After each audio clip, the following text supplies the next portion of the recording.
Hi guys, welcome to my channel. இன்றைக்கி நம்ம சேனலில் வந்து நம்ம மருதாணி வைக்கிறோம்ல. மருதாணி வைக்கிறது வந்து நிறைய பேருக்கு வந்து ஸ்டெயின் வந்து ரொம்பவே ஆரஞ்சு கலரில் ரொம்ப லைட்டாக தான் இருக்கும். ஸோ அது வந்து நல்லா செவக்கணுன்னா என்ன டிப்ஸ் அப்படின்னு சொல்லி பார்க்கலாம்.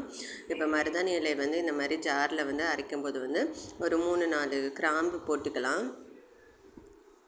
அதுக்கப்புறமா வந்து கொஞ்சமாக வந்து புளி போட்டுக்கலாம். இப்போ இதை வந்து நம்ம வந்து கிரைண்ட் பண்ணிக்கணும். லைட்டாக ஃபஸ்ட்டு வந்து கோர்ஸாக நீங்கள் வந்து கிரைண்ட் பண்ணிவிட்டு அதுக்கப்புறம் வந்து நீங்கள் வந்து வாட்டர் ஆட் பண்ணாமல் கொஞ்சோண்டு தயிர் வந்து நீங்கள் ஆட் பண்ணிக்கணும்.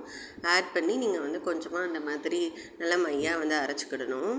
அதில் இருக்க ஸ்டெம் எல்லாமே நீங்கள் வந்து எடுத்துருங்க, இல்லாட்டி அது வரை திப்பியாக நிற்கும்.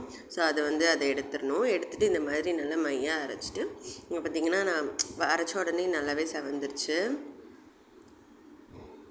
ஸோ இதை நம்ம வந்து கையில் வைக்கலாம்.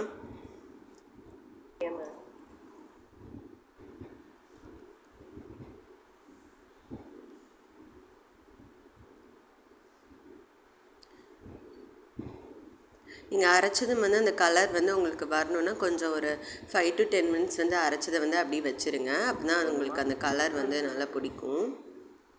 ஸோ இப்போ வந்து லீஃப் டிசைன் மாதிரி ஒரு டிசைன் போட்டு வச்சாச்சு. அப்புறம் லெக்குக்கும் வந்து வச்சாச்சு.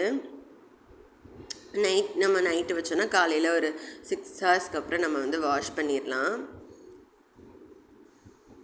ஸோ இது நல்லாவே ட்ரை ஆகிடுச்சு.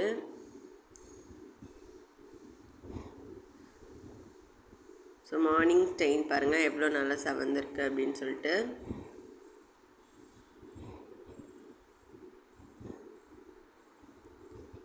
நல்லாவே சிகப்பாக உங்களுக்கு பிடிக்கும். இந்த வீடியோ உங்களுக்கு பிடிச்சா மறக்காம சேனல் லைக் பண்ணுங்கள், ஷேர் பண்ணுங்கள், சப்ஸ்கிரைப் பண்ணுங்கள். இன்னொரு வீடியோவில் பார்க்கலாம். Bye friends.